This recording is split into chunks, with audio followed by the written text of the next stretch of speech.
ماہ ربیع الاول کا چاند دیکھ کر جو شخص سورہ کوثر اس طرح پڑھے گا پورا سال کروڑوں ملیں گے، بے شک آزما لو۔ بسم اللہ الرحمن الرحیم۔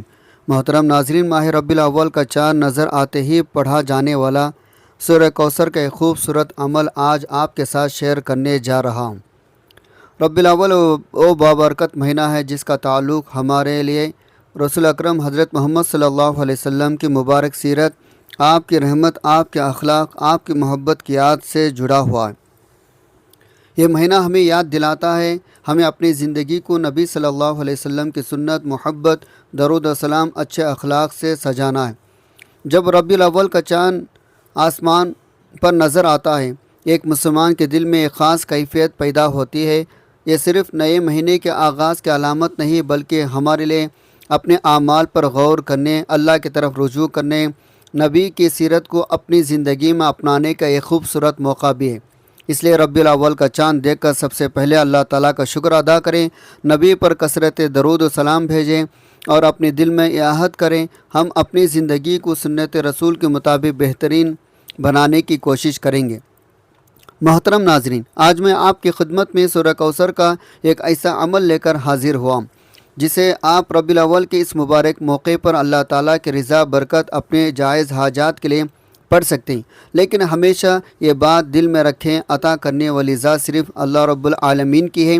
کوئی وظیفہ یا عمل خود سے کچھ عطا نہیں کرتا بلکہ ہم وظیفہ پڑھ کر اللہ سے دعا کرتے ہیں، اللہ تعالیٰ اپنی حکمت معیشت کے مطابق عطا فرماتا ہے۔ اگر آپ رزق کی کمی سے پریشان ہیں، مالی مشکلات نے آپ کو گھیر رکھا ہے، قرض کی فکر ہے، کاروبار میں رکاوٹ ہے، گھر میں پریشانی ہے، دل میں کوئی جائز حاجت ہے، تو مایوس نہ ہو، اپنے رب کے سامنے بیٹھیں، عاجزی سے دعا کریں، اپنے دل کا حال اسی کے سامنے بیان کریں، کیونکہ اللہ تعالیٰ ہر چیز پر قادر ہے۔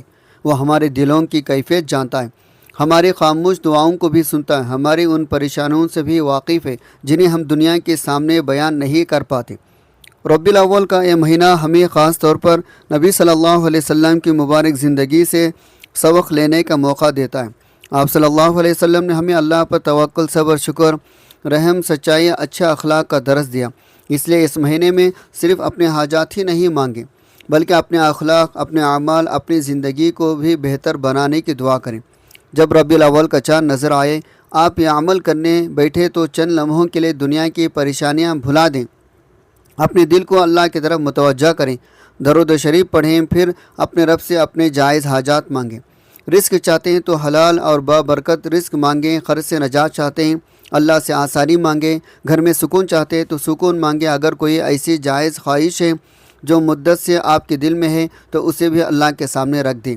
یاد رکھیں، انسان جب لوگوں کی محتاجی سے نکل کر اللہ کا محتاج بن جاتا ہے، اس کے دل کو ایک عجیب سکون ملتا ہے۔ اسے معلوم ہو جاتا اصل خزانے اللہ کے پاس ہیں، دنیا کی کوئی طاقت اللہ کے فیصلے کے بغیر اس کے لیے کچھ نہیں کر سکتی۔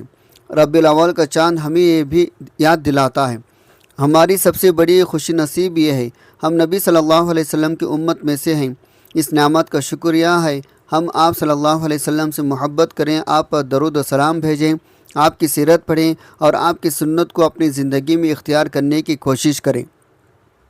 لہٰذا ربیع الاول کے اس مبارک آغاز پر اپنے دل کی دنیا بدلنے کی نیت کریں، اللہ سے اپنی گناہوں کی معافی مانگیں، اپنی کوتاہیوں پر ندامت کریں، درود و سلام کی کثرت کریں، اپنے ہر جائز حاجات اپنے رب کے سامنے رکھ دیں۔ یاد رکھیں، ربیع الاول کا مہینہ صرف خواہشات مانگنے کا مہینہ نہیں بلکہ اپنے رب سے تعلق مضبوط کرنے، رسول اللہ صلی اللہ علیہ وسلم کی سیرت سے اپنے زندگی سنوارنے کا مہینہ بھی ہے۔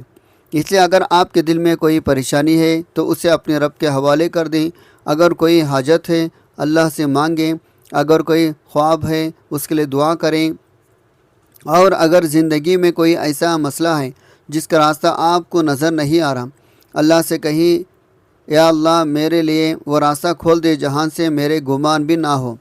ربیع الاول کا چاند ہمیں ایک نئی آغاز کا موقع دے رہا ہے، آئیے اس آغاز کو غفلت میں ضائع نہ کریں، اللہ کے سامنے جھکیں، نبی صلی اللہ علیہ وسلم پر درود بھیجیں اور سورہ کوثر کے اس عمل کو پورے توجہ اخلاص کے ساتھ پڑھیں۔ اور سب سے بڑھ کر یہ یقین رکھیں ہماری امید کسی وظیفے سے نہیں بلکہ اللہ رب العالمین سے ہے، ہم عمل بھی اس کے لیے کرتے ہیں، دعا بھی اسی سے مانگتے ہیں، عطا کی امید بھی اسی کی رحمت سے رکھتے ہیں۔ آپ دنیا کے کسی بھی کونے سے تعلق رکھتے ہو، چاہے آپ پاکستان میں رہتے ہیں، انڈیا میں، بنگلہ دیش میں، نیپال میں، عمان میں، جاپان میں، یا دنیا کے کسی بھی ملک میں، جب آپ کے ملک میں ماہ ربیع الاول کا چاند نظر آ جائے تو اس مبارک موقع کو غفلت میں نہ گزار۔ ربیع الاول کا چاند صرف ایک نئے اسلامی مہینے کی ابتدا نہیں، بلکہ یہ ہمیں نبی صلی اللہ علیہ وسلم کی مبارک سیرت، آپ کی محبت، آپ کے اخلاق، آپ کی سنت کی طرف متوجہ ہونے کا یہ خوبصورت موقع بھی دیتا ہے۔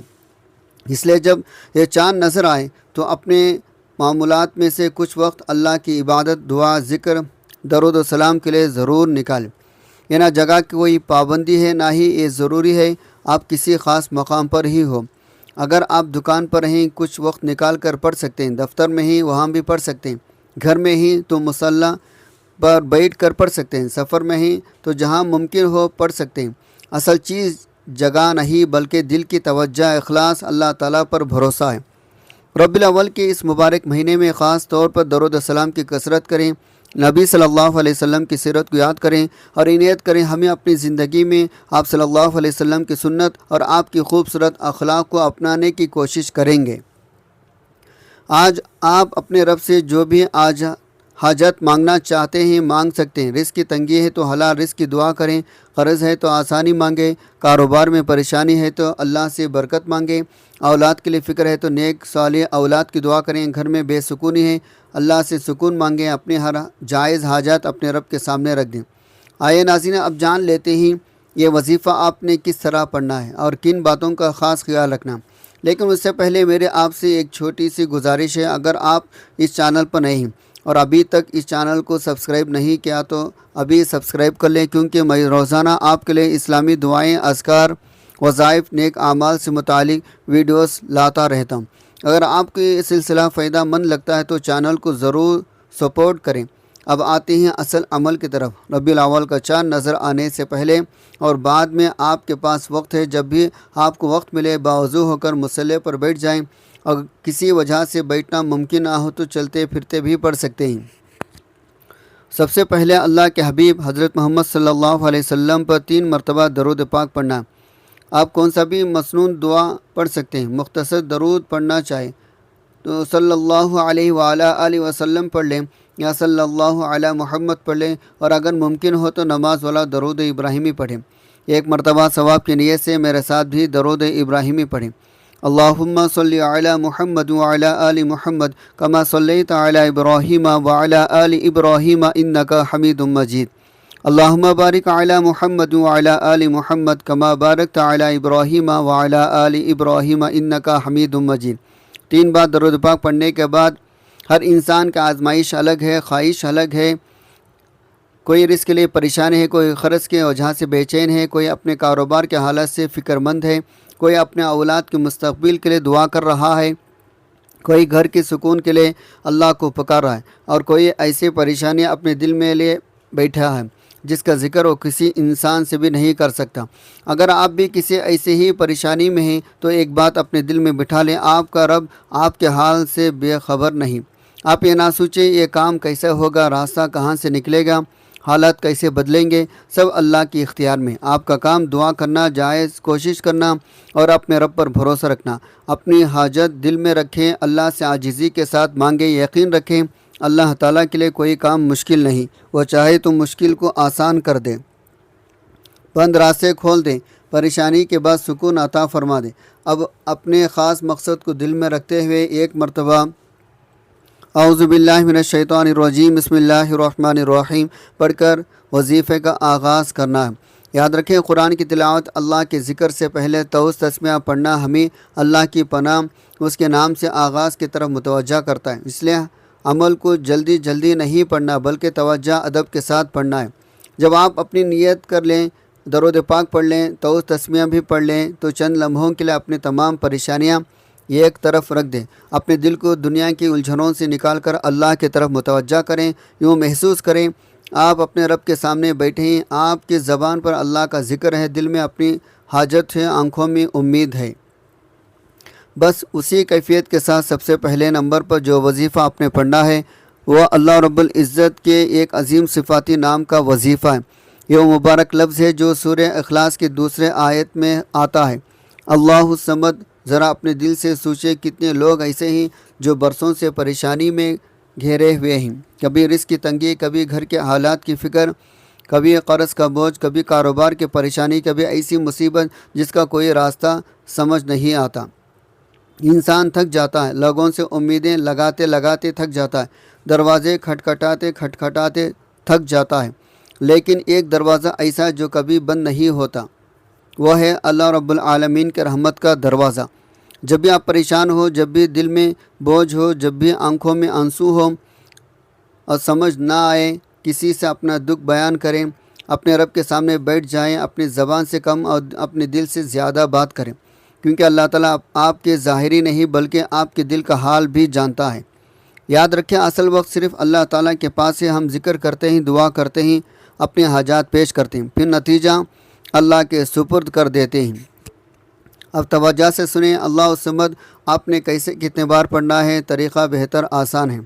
اللہ الصمد 1 بار، اللہ الصمد 2 بار، اللہ الصمد 3 بار۔ اس طرح آپ ہاتھوں کی انگلیوں پر یا تسبیح کے دانوں پر پڑھ لیں۔ آپ نے صرف 21 بار پڑھنا ہے، لیکن صرف زبان سے الفاظ ادا نہیں کریں۔ جب اللہ الصمد کہے تو دل میں یہ احساس بھی پیدا کریں، میرا رب بے نیاز ہے، میں محتاج ہوں، میری ہر ضرورت اس کے سامنے ہے، میری ہر پریشانی اس کے علم میں ہے۔ اگر آپ کے آنکھوں میں آنسو آ جائے تو انہیں روکنے کی ضرورت نہیں، اگر دل بھر آئے تو اللہ کے سامنے اپنی دل کی بات کہہ دیں۔ اگر برسوں سے کوئی حاجت دل میں دبی ہوئی ہے تو اسے اپنے رب کے سامنے رکھ دیں۔ جب آپ پہلے نمبر پر اللہ الصمد 21 مرتبہ پڑھ لیں، اب دوسرے نمبر پر آپ نے ایک مبارک قرآنی صورت پڑھنی ہے۔ الحمدللہ، یہ وہ صورت ہے جس سے تقریباً ہر مسلمان واقف ہے، بہت سے لوگ اسے زبانی بھی پڑھتے ہیں، اور یہ صورت ہے سورہ کوثر ہے۔ ناظرین، سورہ کوثر بہت مختصر ہے، لیکن قرآن کریم کی یہ مبارک صورت ہمیں اللہ تعالیٰ کی بے شمار نعمتیں، اس کے عطا شکر کی طرف متوجہ کرتی ہے۔ اس لیے اسے پڑھتے وقت صرف الفاظ ادا نہ کریں، بلکہ دل میں اللہ تعالیٰ کی عظمت، اس کی نعمتوں کا احساس بھی پیدا کریں۔ آج بہت سے بھائی، دوست، ہماری بہن ایسے ہیں جو دل میں سوال لے کر بیٹھتے ہیں، ہم دعا تو مانگتے ہیں لیکن ہماری دعائیں قبول کیوں نہیں ہوتی؟ ہم اتنے عرصے سے اللہ کو پکار رہے ہیں، پھر ہماری پریشانی ختم کیوں نہیں ہوتی؟ یاد رکھیں، دعا کبھی ضائع نہیں جاتی، ہمیں صرف یہ سمجھنے کی ضرورت ہے۔ دعا کی قبولیت ہمیشہ ہماری مرضی کی شکل میں نہیں آتی۔ ایک بزرگ سے کسی شخص نے بہت خوبصورت سوال کیا، میں جب اللہ کو پکارتا ہوں تو میرا رب میری بات فوراً کیوں نہیں سنتا؟ اس بزرگ نے مسکرا کر فرمایا، جب تم میں سے گناہ ہوتا ہے تو کیا اللہ فوراً تمہیں اس کی سزا دے دیتا ہے؟ ناظرین، ذرا اس بات پر غور کیجئے، کتنی گہری بات ہے۔ ہم سے غلطیاں تو ہوتی ہیں، ہم کوتاہیاں کرتے ہیں، کبھی اللہ کو بھول جاتے ہیں، لیکن ہمارا رب فوراً ہماری گرفت نہیں کرتا، وہ ہمیں مہلت دیتا ہے، توبہ کا موقع دیتا ہے، اپنی طرف واپس آنے کا موقع دیتا ہے۔ تو پھر جب ہم دعا کریں تو صبر کیوں نہ کریں؟ جب ہم کوئی نیک عمل کریں تو جلد بازی کیوں کریں؟ اپنے رب سے مانگتے ہوئے دل میں یقین رکھیں، اللہ تعالیٰ ہماری دعا کو سنتا ہے اور وہ ہمارے لیے وہی فیصلہ فرماتا ہے جس میں ہمارے حق میں خیر ہو۔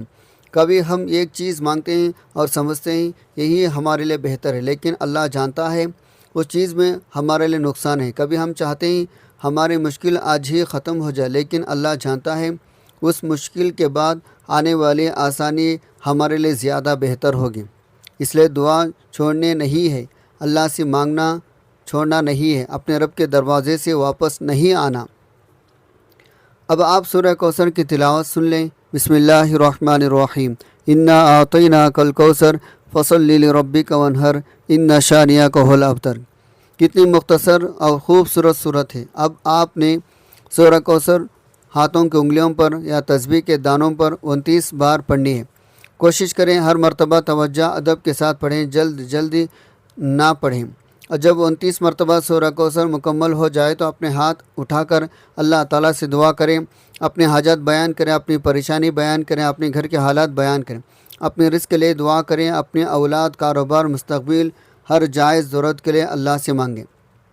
لیکن اس بات ہمیشہ یاد رکھیں، اصل مقصد صرف دنیاوی چیز حاصل کرنا نہیں بلکہ اللہ تعالیٰ کی رضا حاصل کرنا ہے۔ ہمیں وظیفہ اس لیے پڑھتے ہیں ہمارے دل اللہ کی طرف متوجہ ہو، ہماری زبان اللہ کے ذکر سے تر ہو، ہماری امید اللہ سے وابستہ ہو۔ جب آپ دوسرے نمبر پر 29 بار سورہ کوثر پڑھ لیں تو اب تیسرے نمبر پر جو وظیفہ آپ نے پڑھنا ہے وہ اللہ تعالیٰ کی 2 مبارک ناموں کا وظیفہ۔ یہ ایک نام یا کریم ہے، دوسرا نام یا اللہ۔ یا کریم کا مطلب ہے اے بہت کرم فرمانے والے، یا اللہ کا مطلب ہے اے میرے اللہ، اے میرے معبود۔ اب ذرا تصور کیجئے، ایک محتاج بندہ اپنے کرم رب کو پکار رہا ہے، وہ رب جو اپنے بندوں پر بے حد رحم فرمانے والا ہے، وہ رب جس کے خزانے کبھی ختم نہیں ہوتے، وہ رب جس کے سامنے بندہ اپنی کمزوری، اپنی پریشانی، اپنی حاجت لے کر بیٹھتا ہے۔ آپ نے یا کریم یا اللہ کو کیسے کتنے بار پڑھنا ہے توجہ کیجیے گا۔ یا کریم یا اللہ 1 بار، یا کریم یا اللہ 2 بار، یا کریم یا اللہ 3 بار۔ اس طرح آپ ہاتھوں کی انگلیوں پر پڑھ لیں یا تسبیح کے دانوں پر پڑھ لیں۔ آپ نے صرف 11 بار پڑھنا، لیکن ان الفاظ کو پڑھتے ہوئے اپنے دل کو بھی ساتھ رکھیں، صرف زبان نہ پڑھیں، دل بھی اپنے رب کو پکاریں۔ ناظرین، کبھی کبھی انسان کو اپنی زندگی بدلنے کے لیے بہت بڑے الفاظ نہیں بلکہ اپنے رب کے سامنے جھکنے والا ایک سچا دل چاہیے۔ اگر اللہ تعالیٰ کی ایک نظر کرم ہمارے شامل حال ہو جائے، ہماری زندگی کے حالات بدلنے میں دیر نہیں لگتی۔ اس لیے آج اللہ سے اس کے کرم کی دعا کریں، اس کی رحمت مانگیں، اس کی رضا مانگیں۔